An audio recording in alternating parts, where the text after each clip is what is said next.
Good morning boys and girls. आज के lecture में हम लोग क्वांटिटेटिव एस्पेक्ट्स ऑफ इलेक्ट्रोलाइसिस देखेंगे, है ना। मतलब इलेक्ट्रोलाइसिस में कौन कौन से टर्म्स हम यूज़ करते हैं, मतलब कैलकुलेशन करने के लिए, जैसे कि मास ऑफ रिएक्टेंट कितना फॉर्म हो गया, मास ऑफ प्रोडक्ट कितना फॉर्म हो गया, ठीक है। मास ऑफ रिएक्टेंट कितना कंज्यूम हो गया, या तो मास ऑफ प्रोडक्ट कितना फॉर्म हो गया, ठीक है, या फिर क्वांटिटी ऑफ इलेक्ट्रिसिटी कितनी पास हो गई, या calculation of number of moles of electrons, कितने number of moles of electron pass हो गए, है ना, कितने फॉर्म हो गए, या फिर बोल सकते हैं मोल्स ऑफ प्रोडक्ट कितने फॉर्म हो गए। तो ये सारी चीज़ें हम कैलकुलेट करने के लिए क्या करते हैं, अलग अलग टर्म्स यूज़ करते हैं और उनके फार्मूलेज यूज़ करते हैं। तो वो फार्मूले हमें देखने हैं। तो इसके अंदर मैं हेडिंग लगा देता हूँ क्वांटिटेटिव एस्पेक्ट्स ऑफ, है ना, इस पर यहाँ पे लिख देता हूँ, ठीक है। Quantitative aspects of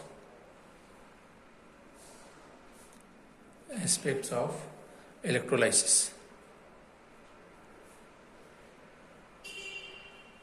quantitative aspects of electrolysis मतलब इलेक्ट्रोलाइसिस ये प्रोसेस में कौन कौन सी क्वांटिटेटिव, मतलब क्वांटिटेटिव होता है क्वांटिटी चेक करने के लिए, और दूसरी चीज़ होती है क्वालिटेटिव जो क्वालिटी चेक करते हैं हम लोग।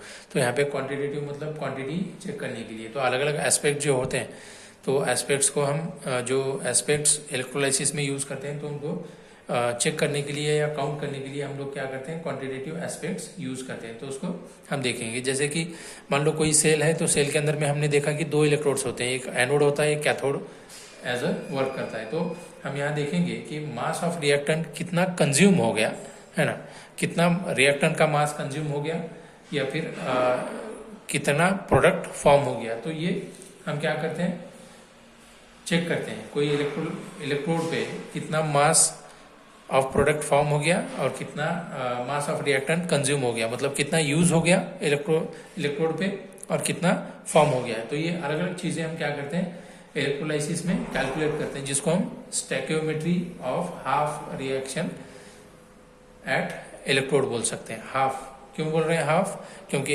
एनोड पे एक आधा होगा और कैथोड पे आधा होगा। तो ये अलग अलग चीज़ें हम कैलकुलेट करेंगे, ठीक है। तो यहाँ पे फर्स्ट ऑफ ऑल देखेंगे formula, how to calculate quantity of electricity passed, है ना। दैट मीन्स कैलकुलेशन ऑफ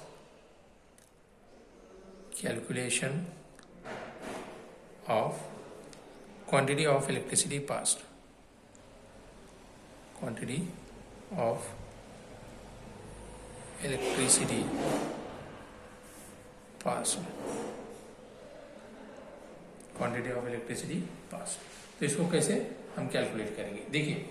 तो यहाँ पे इलेक्ट्रिसिटी के लिए जो हम टर्म यूज करते हैं क्वांटिटी ऑफ इलेक्ट्रिसिटी, है ना, तो उसके लिए हम यूज करेंगे Q, कैपिटल Q, ठीक है।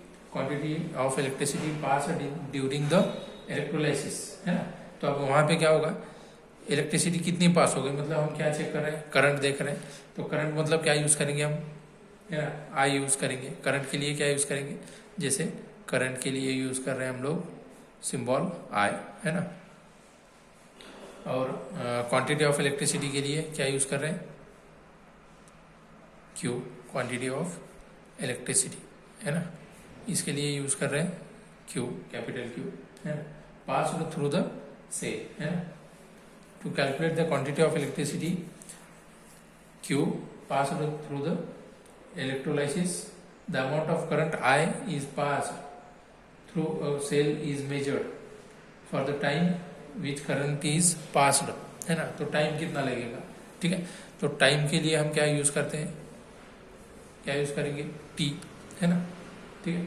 अब यहाँ पे हम लोग क्वांटिटी ऑफ इलेक्ट्रिसिटी चेक कर रहे हैं। तो क्वांटिटी ऑफ इलेक्ट्रिसिटी हम रिटर्न करेंगे, लिखेंगे Q, है ना, is equal to I into T, है ना।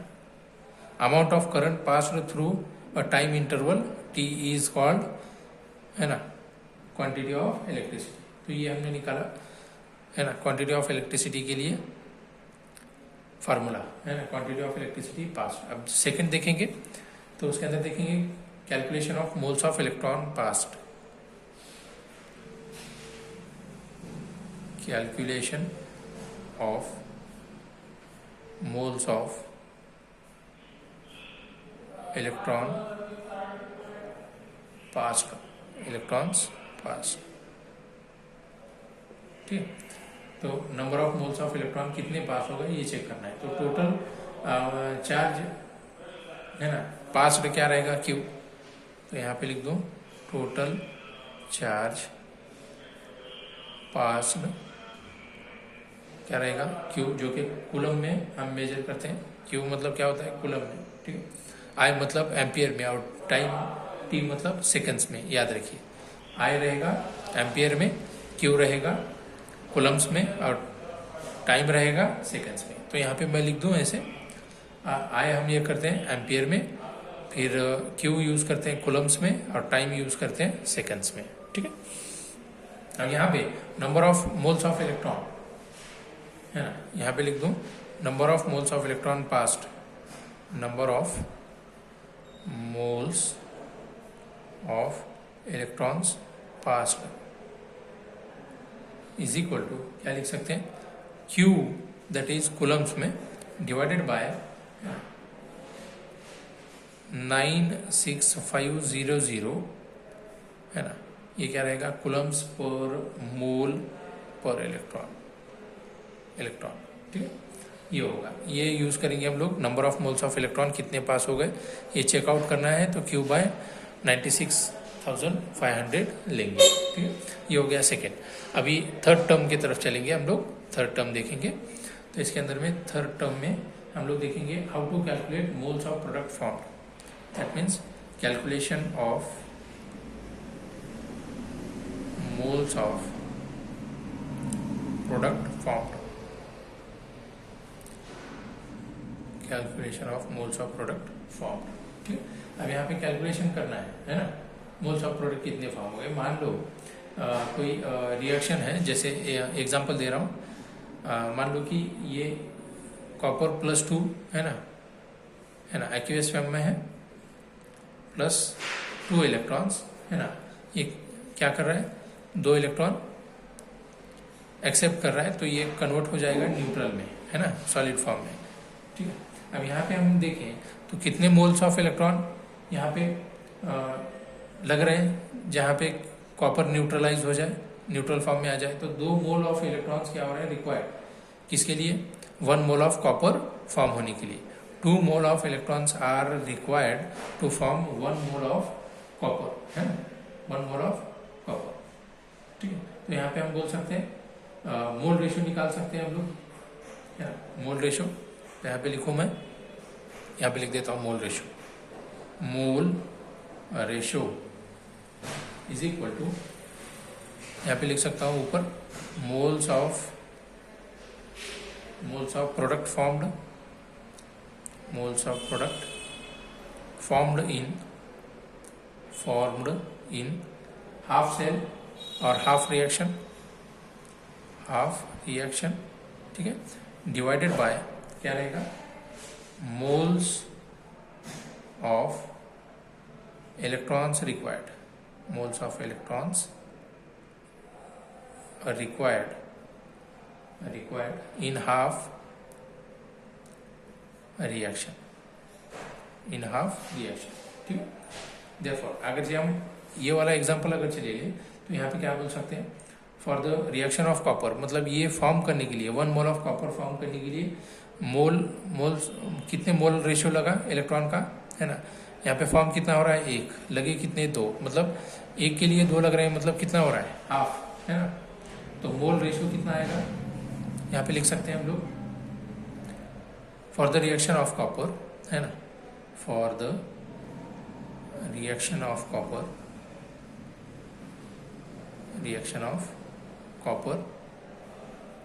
मोल रेशियो इज इक्वल टू क्या रहेगा 1/2, मतलब हाफ रहेगा। देयरफॉर क्या लिख सकते हैं हम लोग, moles of product formed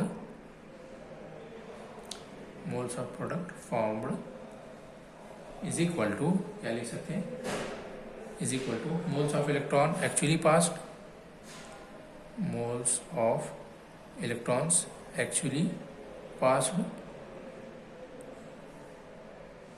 moles of electron actually passed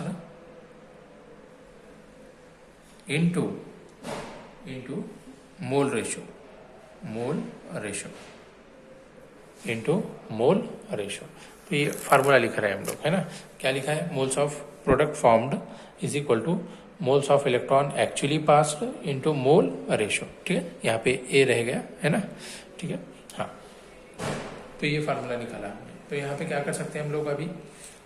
moles of electrons actually passed, है ना, कितने नंबर ऑफ इलेक्ट्रॉन्स पास हो गए। तो हम नंबर ऑफ इलेक्ट्रॉन पास करने के लिए, मतलब चेक करने के लिए क्यू यूज करते हैं, डिवाइडेड बाय, है ना, क्या यूज करते हैं? मोल्स ऑफ इलेक्ट्रॉन पास, कितने पास हो गए चेक करने के लिए, क्यू बाय 96500 इनटू क्या लेंगे? Mole ratio. कितना है मोल रेशियो हमारे पास, है ना? 1.5, है ना, 1/2। ठीक है, अब इसी के अंदर में हम लोग फार्मूला आगे पुटअप कर रहे हैं, देखिए कैसे होगा, है ना। क्यू बाय 96,500 लिया था हमने इंटू मोल रेशियो। क्यू के लिए हमारे पास फार्मूला है Q is equal to I into क्या लेते हैं बच्चों हम लोग? टी, डिवाइडेड बाय क्या था? 96500, है ना, इंटू क्या लेंगे? Mole ratio. तो ये फार्मूला यूज करेंगे किसके लिए? हम लोग calculation of moles of product कितने फॉर्म हो गए, ये यूज करेंगे। ठीक है, ये फार्मूला आएगा। अब देखेंगे calculation of mass of product. अभी देखा मोल्स ऑफ प्रोडक्ट, अब देखेंगे mass of product, that is calculation of mass of product. ठीक है, मास ऑफ प्रोडक्ट कैसे फाइंड आउट करेंगे? ठीक है, अब मास ऑफ प्रोडक्ट मतलब मास मतलब वेट निकालना है ना। तो क्या लिख सकते हैं? मास ऑफ प्रोडक्ट के लिए हम यूज करेंगे W। क्या यूज करेंगे? W यूज करेंगे बच्चों। ठीक है, क्या यूज करेंगे? W। तो W इज इक्वल टू क्या लिखेंगे? Moles of product into molar mass of product, molar mass of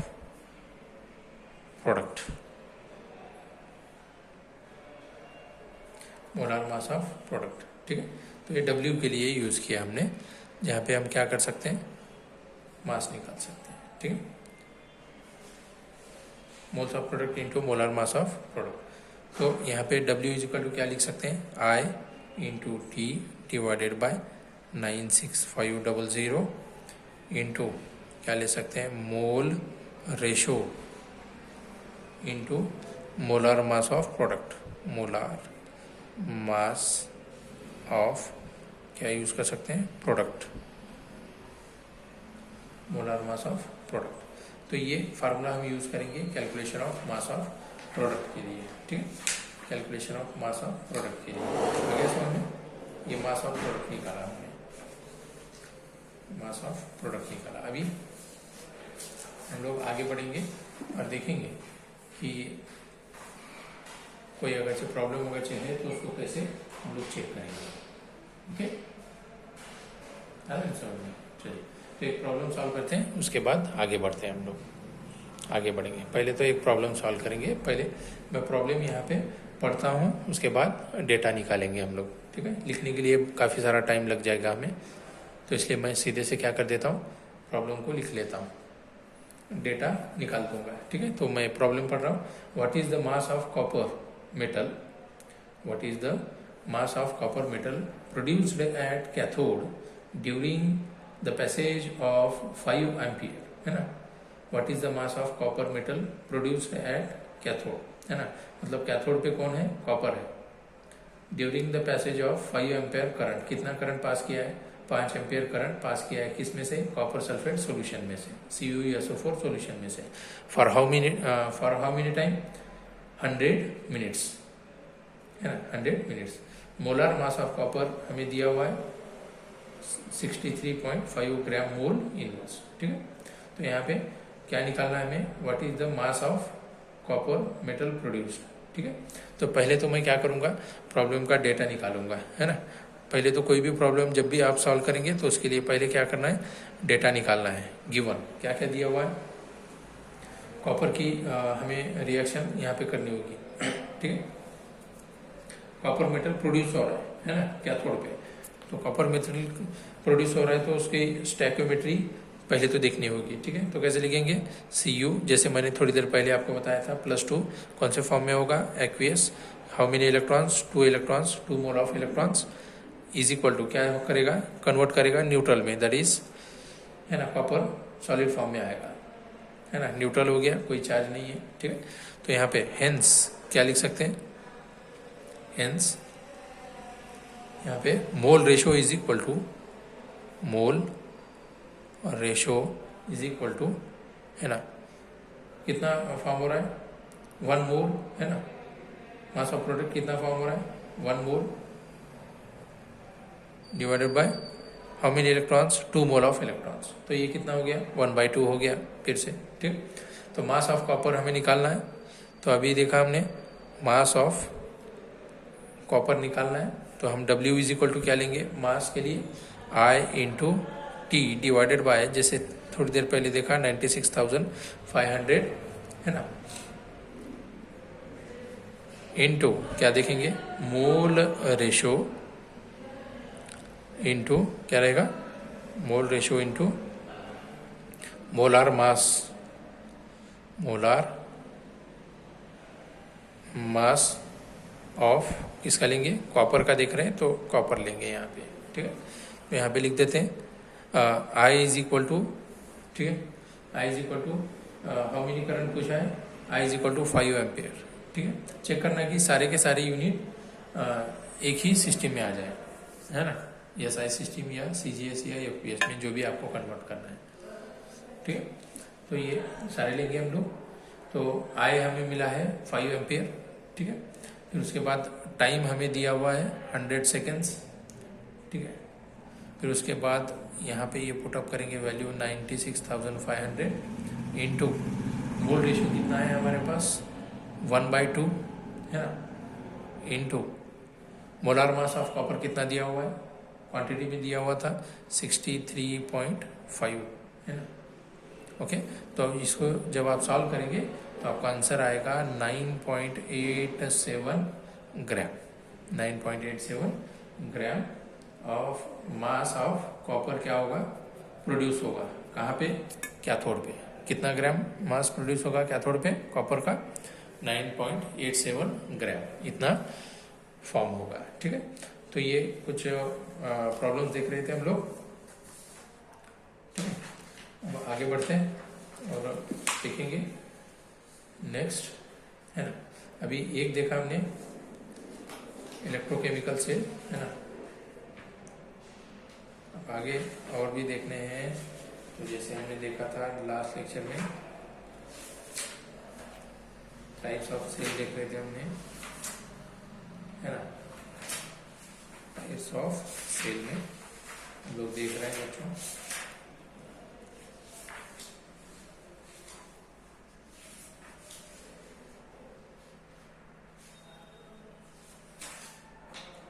types of cell मतलब इलेक्ट्रोलाइटिक सेल हमने देखा।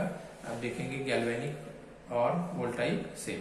अब गैल्वेनिक और वोल्टाइक सेल में होता क्या है कि यहाँ पे स्पॉन्टेनियस रिएक्शंस होंगे, है ना, स्पॉन्टेनियस रिएक्शन होंगे जिसके अंदर में केमिकल एनर्जी का कन्वर्जन होगा इलेक्ट्रिकल एनर्जी में, और उसी में एनोड जो होगा वो निगेटिव टर्मिनल बताएगा और कैथोड जो होगा वो पॉजिटिव टर्मिनल हमें यहाँ पे बताएगा, ठीक है। यहाँ पे दो टाइप के इलेक्ट्रोड्स रहेंगे, एक एनोडिक और एक कैथोडिक रहेगा, कैथोड और एनोड, ठीक है। और यहाँ पे और एक चीज हम देखेंगे कि सॉल्ट ब्रिज क्या होता है ना, सॉल्ट ब्रिज क्या होता है। सॉल्ट ब्रिज तो हम सभी को पता है ना, सॉल्ट ब्रिज ये क्या होता है कि एक यू शेप्ड ट्यूब होती है जिसके अंदर में hot saturated solution of salt and agar solution mix किया जाता है, मतलब दो सॉल्यूशंस को यहाँ पे ऐड करते हैं। एक तो सैचुरेटेड सॉल्यूशन होता है जिसके अंदर में सॉल्ट एंड एगर सॉल्यूशन क्या किया जाता है, उसके अंदर में फिलअप किया जाता है और उसको ठंडा किया जाता है, ठीक है। फिर वो ठंडा होने के बाद में क्या हो जाएगा, सॉल्यूशन जेल में कन्वर्ट हो जाएगा, है ना। जेल में कन्वर्ट होगा तो वो उसमें से बाहर इजीली नहीं आएगा। फिर उसको हम लोग क्या करेंगे, जो यू शेप्ड ट्यूब होती है, जैसे मैं आपको यहाँ पे बता देता हूँ तो थोड़ी सी आसानी होगी, ठीक है। जिसके अंदर में हम लोग जो सॉल्यूशन यूज करते हैं, है ना, सैचुरेटेड सॉल्यूशन, तो वो किस टाइप का होता है ये देखिए, ठीक है। ये देख लीजिए, यहाँ पे आपको समझ में आएगा, ठीक है। ये सॉल्ट ब्रिज है।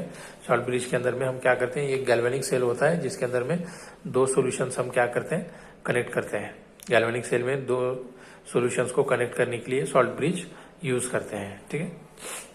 It is you tube containing saturated solution. जैसे मैंने कहा दो सॉल्यूशन होते हैं, एक सैचुरेटेड सॉल्यूशन और एक एगार एगार सॉल्यूशन, ठीक है। Saturated solution of inert electrolyte such as KCl या तो फिर अमोनियम नाइट्रेट यूज किया जाता है। और उसी के साथ साथ क्या होता है दूसरा सॉल्यूशन 5% एगार सॉल्यूशन, ठीक है। तो ये इसके अंदर में यूज करते हैं, है ना। और क्या होती है यहाँ पे आप देख सकते हैं सॉल्ट ब्रिज कैसे, एक यू ट्यूब होती है ये इस टाइप की, तो इसके अंदर में सैचुरेटेड KCl या अमोनियम नाइट्रेट का सॉल्यूशन यूज किया जाता है और उसी के साथ एगार जेल इसके अंदर में फिलअप किया जाता है।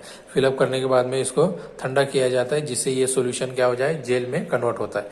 फिर जेल में जब कन्वर्ट हो जाएगा तो इसके जो एंड होते हैं, है ना, तो ये एंड्स को क्या किया जाता है, कॉटन या वूल प्लग से उसको पैक किया जाता है। यहाँ पे वूल प्लग या कॉटन लगा दिया जाता है जिससे वो जेल बाहर ना निकले, ठीक है। तो इसको इनवर्ट फॉर्म में क्या करते हैं हम लोग, बीकर के अंदर में डाल देते हैं जिसके अंदर में डिस्टिल्ड वाटर यूज होता है, ठीक है। क्या होगा, डिस्टिल्ड वाटर यूज होगा, ओके, चलेगा। तो अब आगे जो फंक्शंस ऑफ सॉल्ट ब्रिज हैं तो वो हम लोग नेक्स्ट लेक्चर में क्या करेंगे, कंटिन्यू करेंगे, ओके। तब तक के लिए ध्यान रखिए अपना, थैंक यू।